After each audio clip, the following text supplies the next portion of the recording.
KB Channel. Malaysia ini ada penyamun nasional yang bernama Muhyiddin Yassin, yang dihalalkan oleh Parti PAS menggunakan berbagai-bagai hujah agama untuk menghalal samunan-samunan yang dibuat oleh penyamun kebangsaan. Mereka samun hak siapa, tuan-tuan? Mereka samun hak siapa? Hak anda semua, terutamanya hak orang-orang Melayu. Penyamun kebangsaan ini tanpa kenal erti malu. Saudara-saudari, lihatlah bila kerajaan Madani berusaha untuk membentangkan laporan audit ketika ketua penyamun memimpin negara. Ketua penyamun itu menentang. Dia kata tidak ada keperluan untuk membahaskan laporan audit dalam parlimen. Tak payahlah, dia kata. Kenapa? Kenapa ketua-ketua penyamun Perikatan Nasional ini tidak berani untuk mengizinkan laporan audit dibentangkan dalam Dewan yang mulia, Dewan Rakyat, ataupun bahasa modernnya Dewan Parlimen? Kenapa? Karena dia bimbang rakyat mengetahui aktiviti mereka membelanjakan wang negara ketika darurat, saudara. Dan itu sebagai bukti yang jelas mereka inilah penyamun kebangsaan, saudara. Saudara-saudari yang dimuliakan Allah Subhanahu Wa Taala. Jadi untuk kita menghalang penyamun kebangsaan ini kembali menguasai negara, pastikan anda keluar mengundi beramai-ramai. Selamatkan Malaysia dengan mengundi calon-calon parti perpaduan. Dan percayalah, Datuk Seri Anwar Ibrahim bukan seorang penyamun, bukan seorang perampok, bukan seorang penyangap, bukan seorang pencuri, dan bukan seorang pengadu domba. Beliau sedang memimpin negara untuk membina Malaysia yang integriti, Malaysia yang bersih, Malaysia yang berdaya saing. Dan tentulah limpahan rahmat, kejujuran dan keikhlasan beliau akan beri kesempurnaan kepada kehidupan kita. Bangkit rakyat Malaysia, tolak penyamun kebangsaan, saudara. Saudara-saudari yang dimuliakan Allah, parti penyamun kebangsaan ini dipenuhi oleh kluster-kluster mahkamah yang menjijikkan, saudara. Karena mereka sanggup menyamun ketika rakyat sedang menghadapi jangkitan wabak COVID-19. Saudara-saudari, mereka juga sanggup menggunakan wang samun untuk masuk pilihan raya ke-15. Dan bila kita rakyat mempertikaikan tentang hasil samun ini, kenapa diberi kepada rakyat, maka Tok Guru dalam PAS akan menipu semua orang. Dia kata ini sedekah. Tuan-tuan tengok, saudara-saudari yang dimuliakan Allah, mereka sedang buat naratif tolak UMNO sebab DAP. Malah mereka menggelarkan UMNO sebagai AMDAH, bertujuan untuk membunuh karakter UMNO, bertujuan untuk menghalang orang-orang Melayu menyokong kepada parti-parti kerajaan perpaduan. Dan niat mereka sebenarnya, tuan-tuan, kerana mereka takut orang-orang Melayu terutamanya sedar bahawa Perikatan Nasional merupakan penyamun kebangsaan yang tersohor. Saudara-saudari yang dimuliakan Allah, kenapa mereka jadi penyamun? Kerana mereka ni anak didik Mahathir, saudara. Mahathir jatuhkan Pak Lah kerana Pak Lah tidak mahu melahirkan penyamun. Mahathir menjatuhkan Najib kerana Najib tidak mahu melahirkan penyamun. Dan hari ini Mahathir sedang berusaha untuk menjatuhkan Datuk Seri Anwar Ibrahim kerana Datuk Seri Anwar Ibrahim enggan melahirkan penyamun bau bertaraf kebangsaan, tuan-tuan. Jadi, tuan-tuan, ada kita sanggup untuk menyokong sebuah parti yang terkenal sebagai penyamun kebangsaan. Lihatlah pengerusi parti penyamun kebangsaan, saudara, menjijikkan.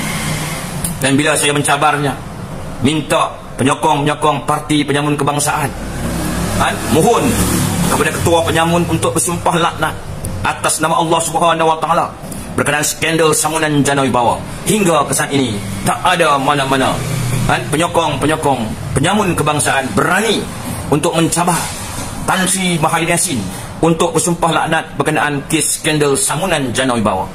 Sedangkan Muhyiddin dan Hadi terkenal kumpulan pemimpin yang akan bersumpah. Malah ketika mereka nak menjatuhkan parti UMNO, mereka menggunakan sumpah wallahi. Nampak, tuan-tuan? Malah mereka boleh memberi pahala. Tinggalkan UMNO pahala, tinggal Barisan Nasional ibadah.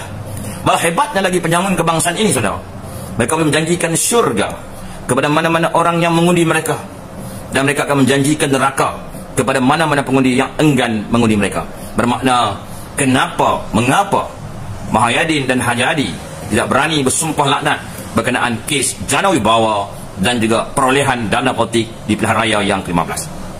memalukan saudara. Inilah satu-satu parti yang ditubuhkan untuk menyamun saudara. Sedangkan dulu kita ada pernyataan Ummah Mufakat Nasional yang bebas penyamun, yang bebas menyamun. Tak ada cerita pun Mufakat Nasional samun wang negara. Tak dengar pun berkenaan usaha-usaha Mufakat Nasional untuk menyamun. Mereka hancurkan Mufakat Nasional. Mereka sanggup menubuhkan parti penyamun kebangsaan semata-mata untuk menyamun saudara.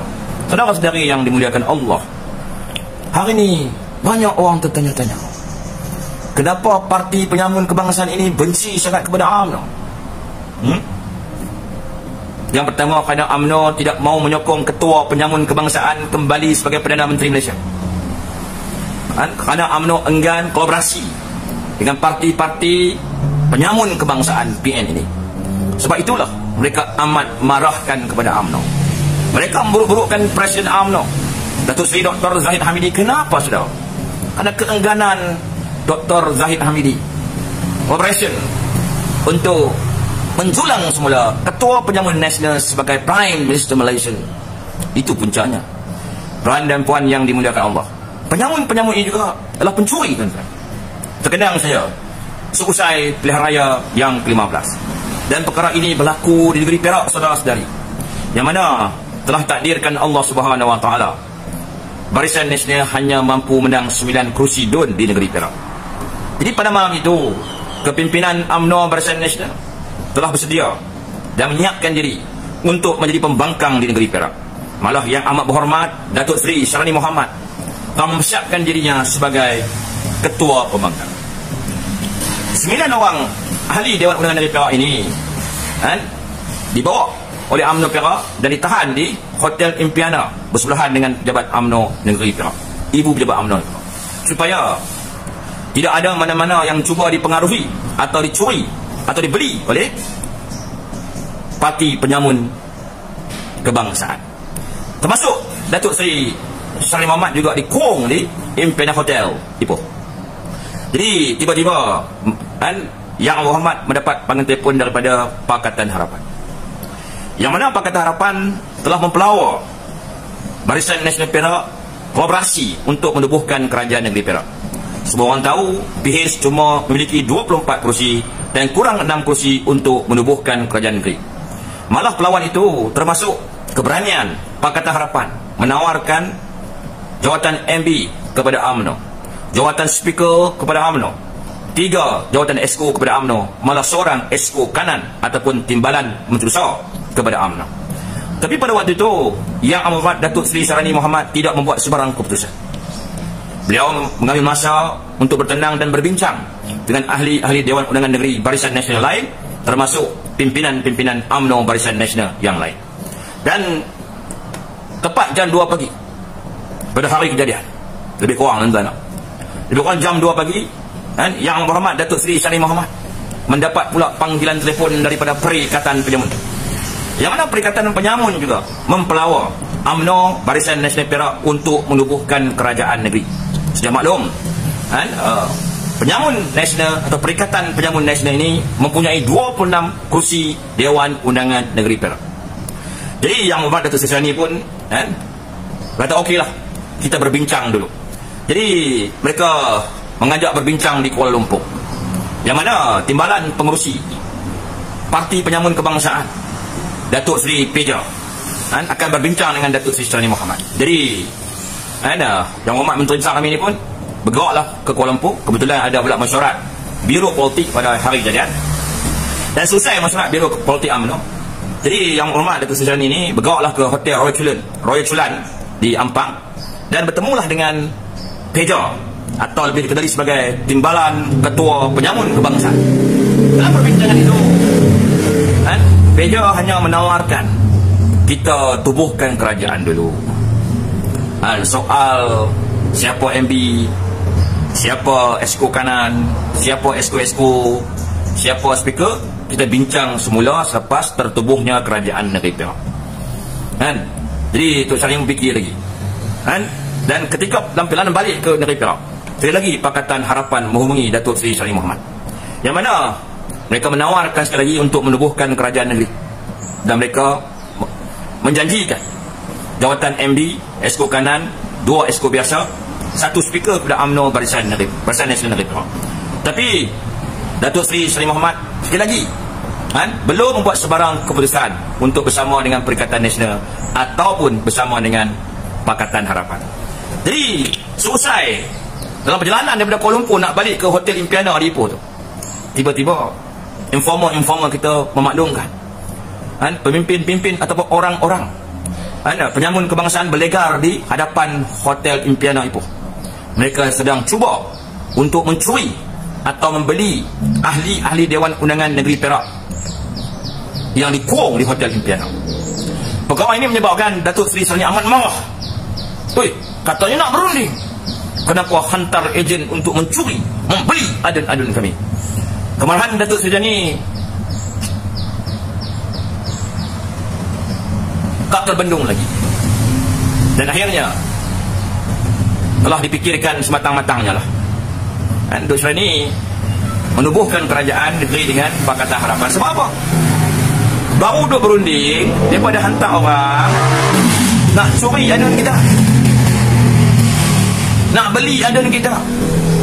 Sepatutnya mereka menghormatilah adun-adun kita, menghormati UMNO Barisan Nasional. Bukan hampa hantar orang berlega ke Hotel Impiana Ipoh dan berusaha untuk mencuri, membeli adun-adun kita.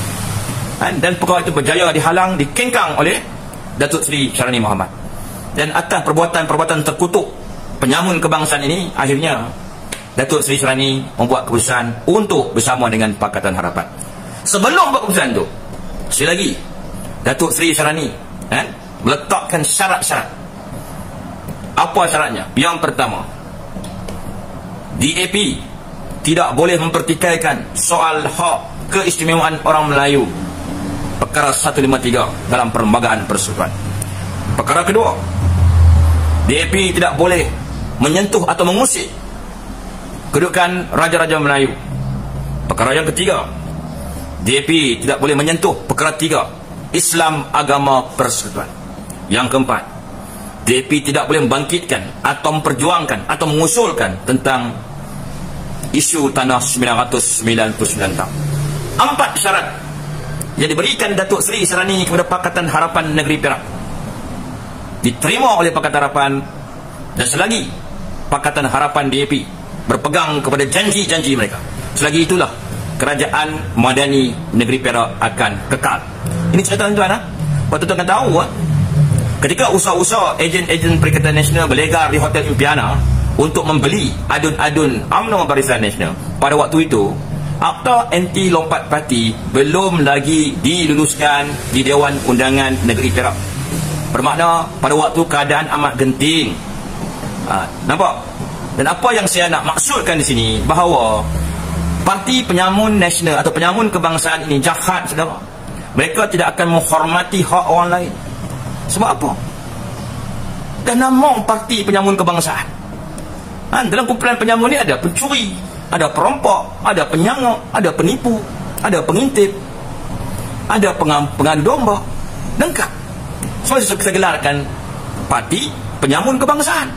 Semua ada. Pencuri ada, perampok ada, penyangak ada, penipu ada, pengadu domba ada. Ini cerita ada. Jadi saya haraplah kepada seluruh akar umbi UMNO Perak, seluruh penyokong-penyokong, pendukung-pendukung dan pengundi UMNO Perak, bersama-samalah kita memberi sokongan yang padu kepada UMNO Negeri Perak, kerana kita berada di pihak yang benar. Saudara-saudari yang dimuliakan Allah, kita menjadi kerajaan pusat bukan kerana usaha kita sebenarnya, saudara, tetapi telah ditakdirkan Allah Subhanahu Wa Taala.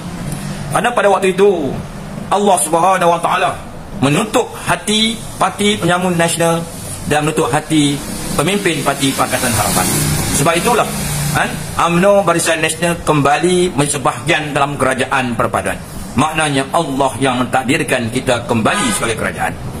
Bagaimana pertolongan Allah itu datang secara tiba-tiba dari jalan-jalan yang kita tak sangka. Sedangkan pada waktu itu kita sudah berputus asa dan mempersiapkan diri kita menjadi pembangkang di dalam negeri dan juga dengan negara kita. Kedua, tuan-tuan. Jadi saudari, cerita ini tolong sampaikan kepada yang lain. Bagi kita ahli-ahli UMNO, pendukung-pendukung UMNO, pengundi-pengundi UMNO mesti istiqamah dalam perjuangan ini. Dan pesan saya, jangan tinggalkan Bukit Uhud. Pertahankan Bukit Uhud. Ikut arahan pucuk pimpinan parti. Dan jangan tertipu dengan janji-janji penyamun kebangsaan.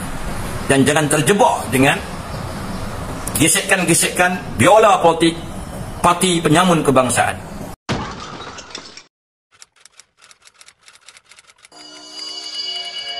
AB Channel.